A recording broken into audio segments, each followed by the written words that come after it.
Հասարակության ձայնը մեր եթերում, հարթակ։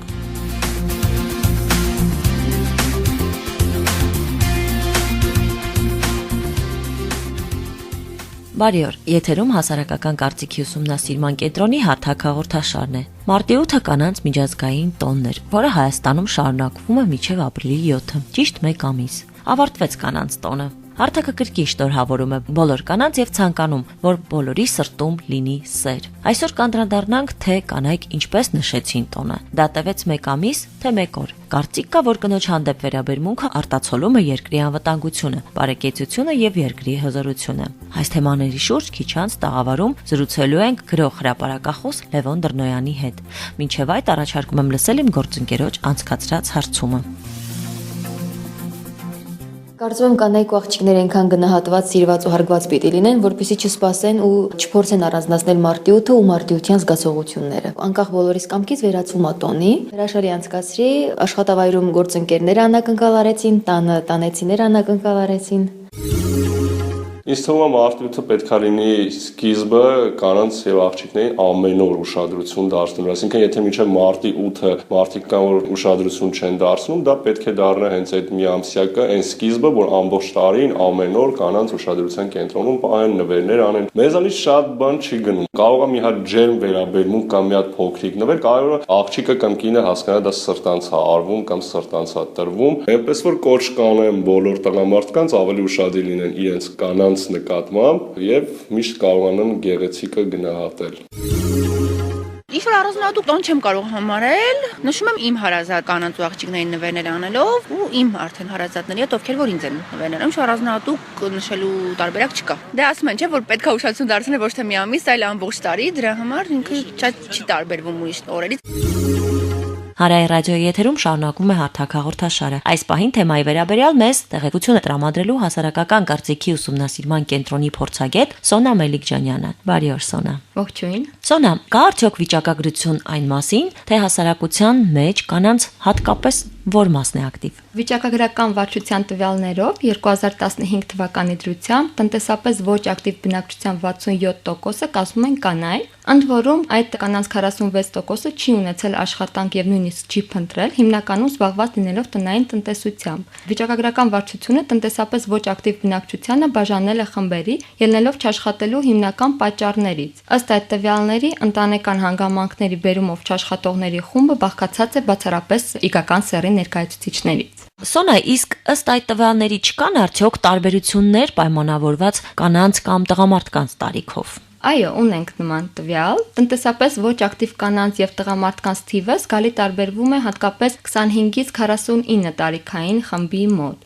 ինչը հիմնականում պայմանավորված է ընտանեկան պարտականություններով, մասնավորապես հղիություն, ծննդաբերություն, երեխայի խնամք, տնային տնտեսությամբ ծանրաբեռնվածությունը եւ այլն։ Հակառակ դրան, 15-ից 24 տարիքային խմբում այս տարբերությունը շատ ավելի քիչ է, պայմանավորված կրթության մեջ երիտասարդների զանգվածային ընդգրկվածությամբ անկախ սեռից։ Խոսեցինք ընտանեկան պարտականությունների մասին, իսկ ո՞րն է ամուսնության միջին տարիքը ըստ այս տվյալների։ Ամուսնության միջին տարիքի մասին խոսելիս հարկ է նշել, որ վիճակագրական վարչության տվյալների համաձայն 1990 թվականից սկսած մինչև այսօր այս տարիքը փոփոխության է ենթարկվել, հատկապես եթե ուսումնասիրենք վիճակագրական վարչության տվյալները, ապա կտեսնենք, որ քաղաքում բնակվող կանանց դեպքում 1990 թվականի դրությամբ ամուսնության միջին տարիքը 23 տարեկանն էր, իսկ այսօր արդեն 27 տարեկանն է, իսկ գյուղում բնակվող կանանց դեպքում 1990 թվականի դրությամբ ամուսնության միջին տարիքը 21 տարեկանն էր, իսկ այսօր արդեն 25 տարեկանն է։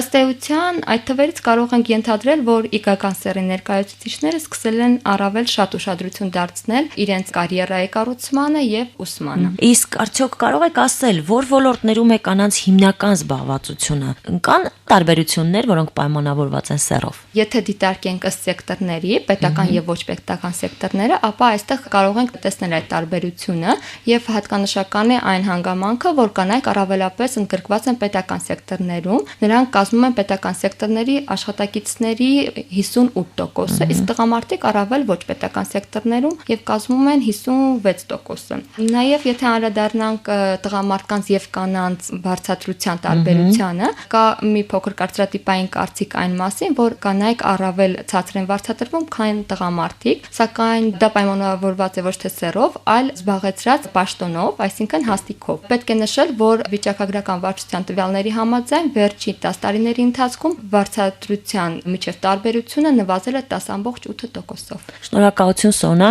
այս տվյալները մեզ տրամադրելու համար, իսկ մենք շարունակում ենք եթերը։ Շարունակվում է հասարակական կարծիքի ուսումնասիրման կենտրոնի հարթակ հաղորդաշարը։ Այս պահին իմ հյուրը գրող հրապարակախոս Լևոն Դռնոյանն է։ Պարոն Դռնոյան, շատ շնորհակալ եմ, որ մեր հրավերը չմերժեցիք եւ եւս մեկ անգամ մեր տաղավարում եք։ Պարոն Դռնոյան, հաղորդում ուզում եմ սկսել ձեր գնահատականով։ Արդյոք մենք մեկ ամիս նշում ենք կանանց տոնը։ Հայտնի է, չէ՞, որ մարտի 8-ից ապրիլի 7-ը կանանց միայնմսյակ է։ Մենք դա նշում ենք, թե ձևական բնույթ է այն կրում, կամ արդյոք հնարավոր է մեկ ամիս շարունակ տոնել այդ տոնը։ Ես էլ եմ շնորհակալ եմ, որ երբեմն հիշում եք ինձ։ Ձեր հարցը գտնվում է ճշմարտության եւ հումորի սահմանագծում։ Եթե շատ լուրջ մոտենամ, պիտի ասեմ, որ կանանց տոնը առանձնացնել որպես մեկ ամսյակը զբաղվել կանանցով, իսկ մնացած 11 ամիսը թողնել, որ տղամարդը ստեղծի իր քաղաքակրթությունը եւ քանդի այս առար աշխարհը, ապա մենք ոչինչ ասած չենք լինի։ Իրապես, եթե վերցնենք զուտ կենսաբանորեն, տիեզերականորեն, մարդկայինորեն, կանանց տոնը ամեն օր է, ամեն վայրկյան է, որովհետև առանց այդ սկզբի տղամարդկային սկիզբը, առանց իրեն հավասարակշռող, իրեն մարդացնող սկզբի չի կարող երջանիկ լինել եւ կինը նույնպես չի կարող երջանիկ լինել առանց տղամարդկային սկզբի, ուրեմն եթե ճիշտ վերցնենք, այդ տոնը պիտի լինի ամեն օր, ամեն վայրկյան ընտանիքի ամենօրյա կյանքում։ Պարոն Դռնոյան, երկրի առողջապահությունը, տնտեսական զարգացումը եւ սոցիալական բարեկեցությունը որքանով են կապված հասարակության մեջ կնոջ կարգավիճակի հետ։ Դուք տալիս եք ամենագլոբալ հարցը, որևէ հասարակություն երբ թե ցանկանում է առողջ լինել, զարգացող լինել, նա առաջին հերթին պետք է նայի ինչպիսին է կնոջ վիճակը իր երկրի մեջ։ Դրանք ուղղակի կապված են իրար հետ։ Այստեղ իհարկե զուտ պատմականորեն կա ճշմարիտ մի գիծ եւ կա ճշմարիտ գծից որոշ շեղումներ։ Օրինակ կնոջ իրավունքները որպես գլոբալ խնդիր ճիշտ գիծ է, ուղիղ գիծ է, բայց կնոջ իրավունքների չափազանցված մեկնաբանությունը կարող է բերել ձևախեղումների։ Բայց խոսենք միայն պոզիտիվի մասին։ Որևէ հասարակության, որևէ ժողովրդի մշակութային, սոցիալական, տնտեսական մակարդակը որոշվում է կնոջ վիճակով եւ ընտանիքում եւ հասարակության մեջ։ Դրա մասին ասույթներ կան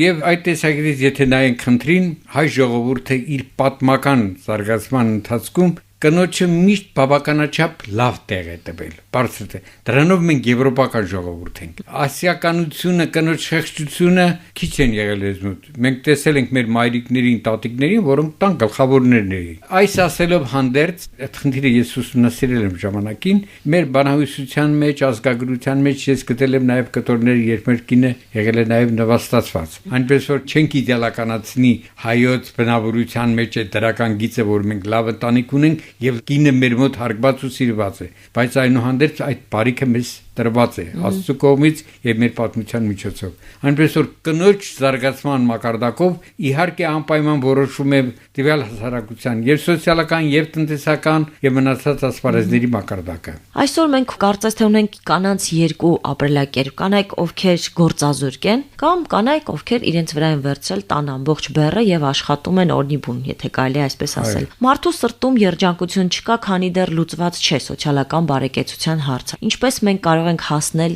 երջանիկ հասարակություն ունենալուն։ Երբ դա կարող է լինել։ Ես մի քիչ չէի համաձայնվի այն պատման հետ, որ առանց սոցիալական խնդիրների լուծման երջանկության դժվար է հասնել։ Ես իհարկե հեռու եմ այն մտքից, որ ապա սոցիալական աղքատ, վատ չզարգացող երկրում իսկապես դժվար է երջանիկ լինել։ Երջանկության խնդրը անկասկած կախված է սոցիալական վիճակից, բայց շեշտադրումը դες կողմից թերևս մի քիչ չափազանցված է, որովհետև սոցիալականի հետ կապել միայն երջանկության խնդրը դժվար է, բայց իհարկե շատ ծանր է սոցիալական ծանր պայմաններում նաև երջանիկ լինել։ Այնուհանդերձ երջանկության խնդիրը մարդկային հոգու կորիզի մեջ է դրված, նրա աստվածային ծագման մեջ է դրված։ Գալ, ծնվել երկրի վրա, ապրել, տեսնել բնությունը, մարդուն, սերունդ տալ, տեսնել այդ ամբողջ գեղեցկությունը, երջանկության այդ ամբողջ համալիրն է ստեղծում, բայց երջանկությունների մեջ ենթադրում է երկրի վրա ապրելը, մարդու ապրելը ինքնանպատակ չի,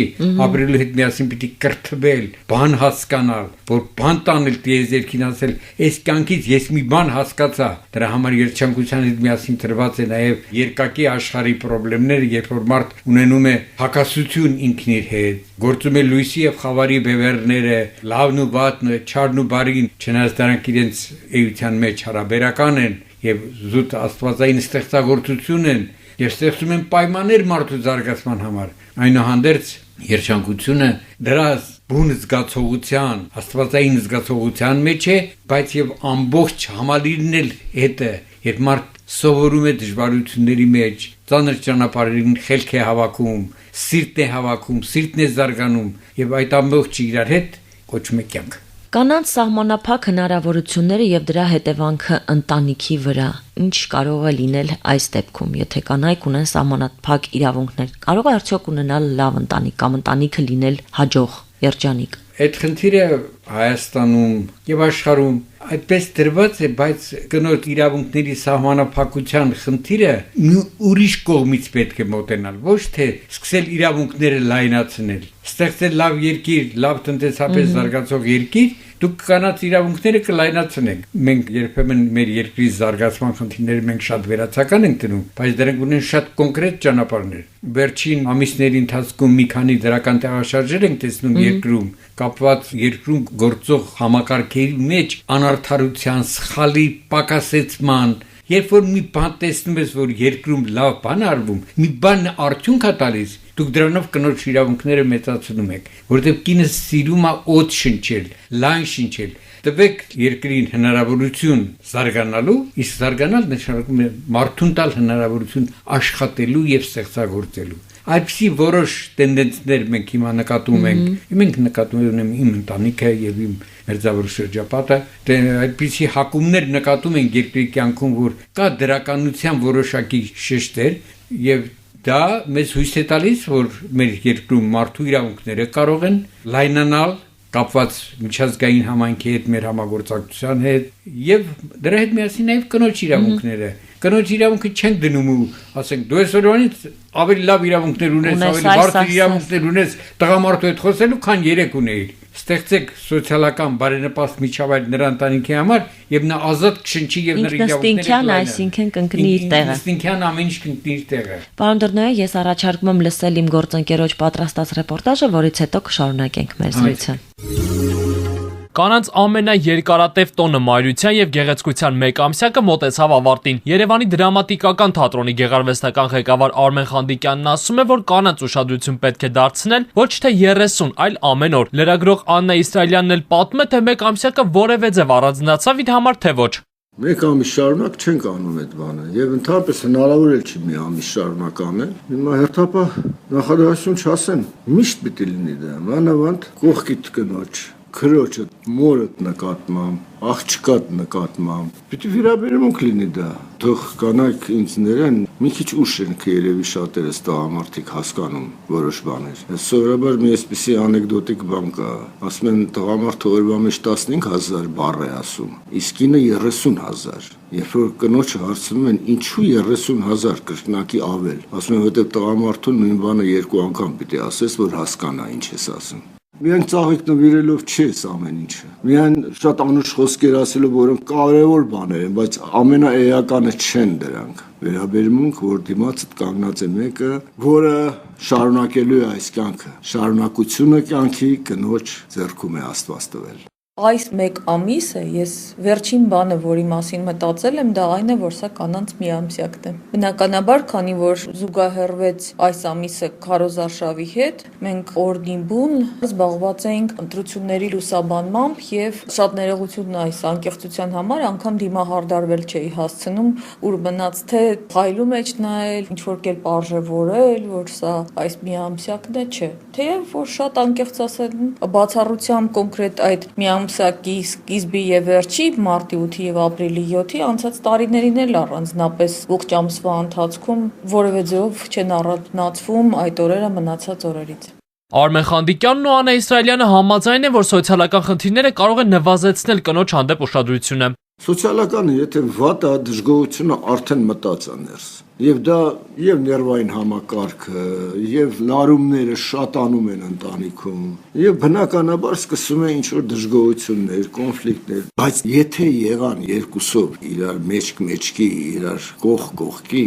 դժվարություններն էլ կկարողանան տանելի լինել, եւ սոցիալապես ապահով լինելը մի քիչ կախված է ավելի շատ տղամարդուց, քան կնոջից։ Սոցիալ-տնտեսական իրավիճակը փոխել է մեր ավանդական ընտանիքում դերերի բաշխվածության վերաբերյալ ավանդական պատկերացումները։ Նկատի ունեմ, եթե ավանդական պատկերացմամբ հողվաստակողը տղամարդներ ընտանիքը պահողը, հիմա, քանի որ աշխատանք գտնելը այնուամենայնիվ այդքան էլ հեշտ չի, իսկ կանանց համար ավելի դյուրությամբ են այդ խնդիրը լուծում, այնպես է ստացվել, որ կան ընտանիքներ, որտեղ կանայք են փոխաշխատող էլի, եւ այս դերի փոփոխությունը հետաքրքիր ձևով է փոխել մեր ավանդական պատկերացումները, գուցե արդյունքում մայրիշխանության չենք հասնի այդ 100%, բայց գուցե ինչ-որ հավասարության գանք գենդերային, սեռային, ինչի համար այդքան իրենց կոտորում են հասարակական կազմակերպությունները։ Արմեն Խանդիկյանը ներկայացնում է իր պատկերացումը, թե տղամարդը ինչպես է ընկալում կնոջը։ Նա պետք է կանգնի գազօջախի կողքին, թե զբաղվի նաև հաճելի զբաղմունքով։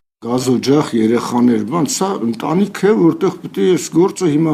մի օր լրիվ կիսվի, մի օր մեկը շատ անի, մյուսը քիչ անի, սա այն բանն է, որ միասին պետք է արվի, դա ամոթ բան չի։ Եթե ուզում ես, որ քո կողքի կինը գեղեցիկ լինի, քո կողքին ժպտա, քեզ հետ տեղ գնալուց հոգնած չլինի, եւ դու դրանով հպարտանաս, որ կողքդ թարմ, գեղեցիկ մի կին է, ուրեմն նրա հոգսերը կենցաղի պետք է կիսես։ Լավ բան է, որ տղամարդը կողքից գնում է եւ գնումների երկու տոպրակը իր կողքի կնոջ ձեռքին է։ Ես հաճախ եմ տեսնում այդ բանը։ Ես կամաչեմ դրանից։ Աննա Իսրայելյանը կարծում է, որ կնոջը երջանիկ լինելու համար քիչ բան է անհրաժեշտ։ Որևէ օրիգինալ բան չեմ հորինի ասելով, որ կանանց երջանիկ լինելու համար պակասում է սերը։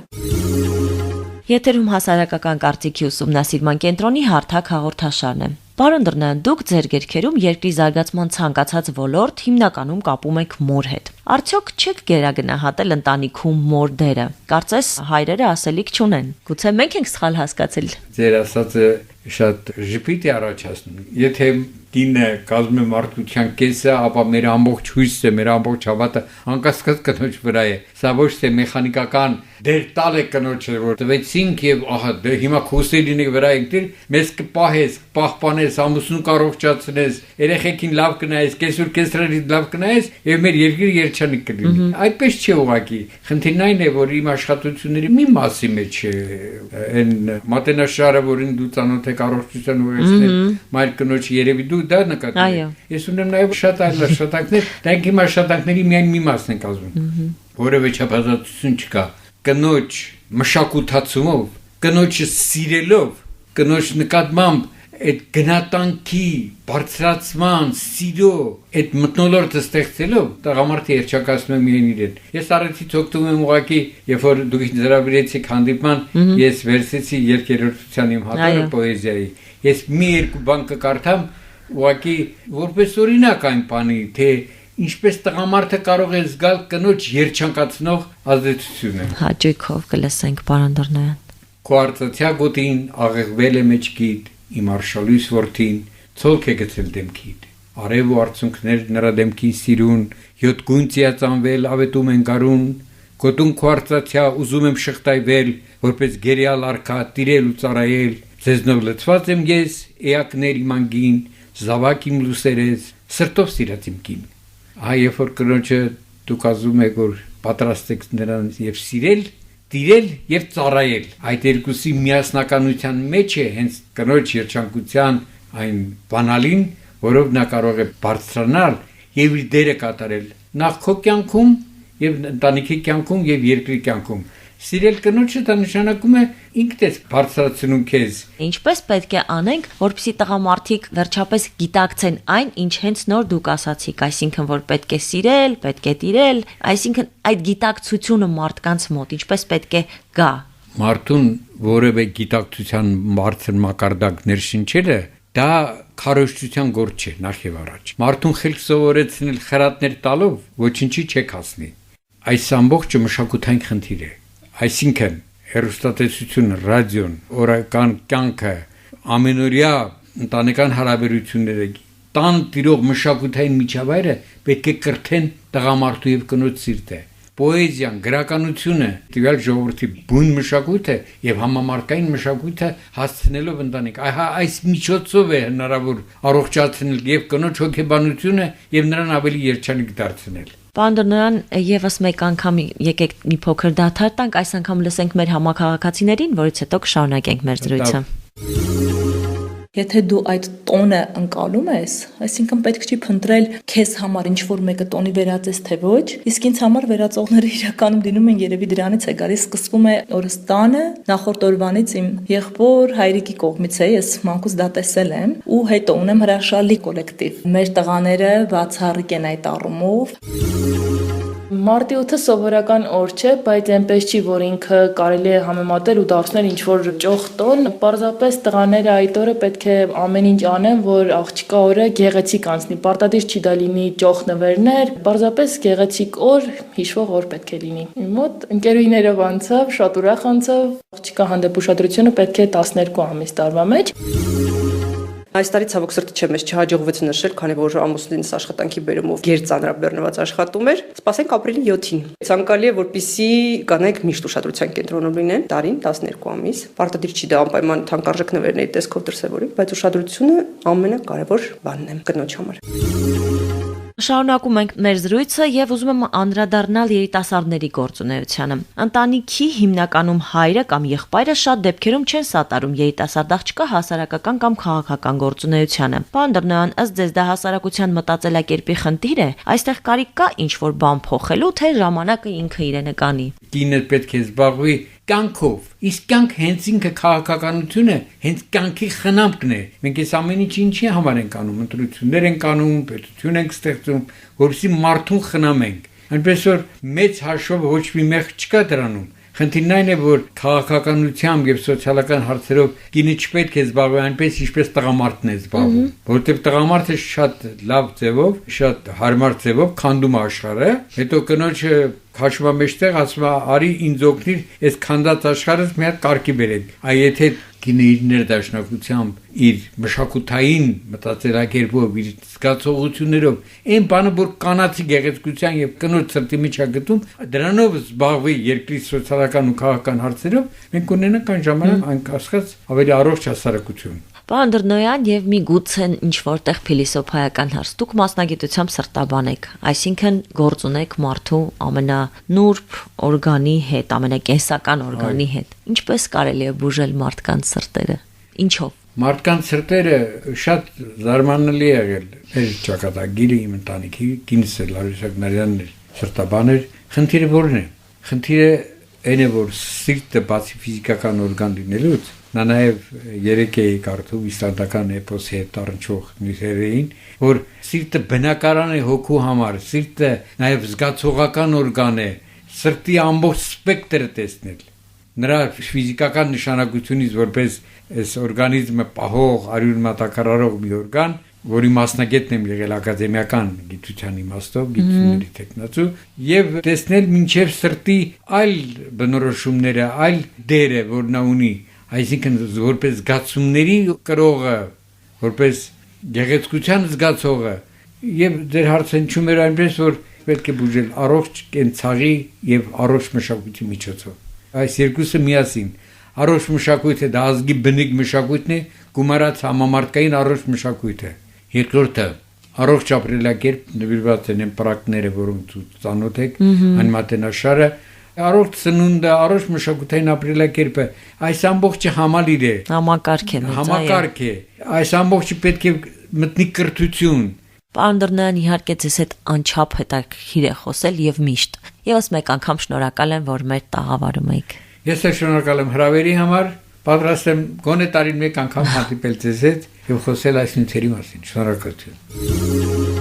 Ավարտվեց հարթակի հերթական թողարկումը։ Եղեք երջանիկ։ Երջանկությունը տրվում է նրան, ով այն ընդունում է։ Ինչպես միշտ մենք կհանդիպենք հաջորդ շաբաթ կրկին ժամը 13-ին հանրային ռադիոյի եթերում։ Ձեզ հետաքրքրող հարցերը կարող եք գրել Հասարակական կարծիքի ուսումնասիրման կենտրոնի Facebook-յան մեջին։ Եվ հիշեք, մենք կարևորում ենք յուրաքանչյուրի կարծիքը։ Կհանդիպենք։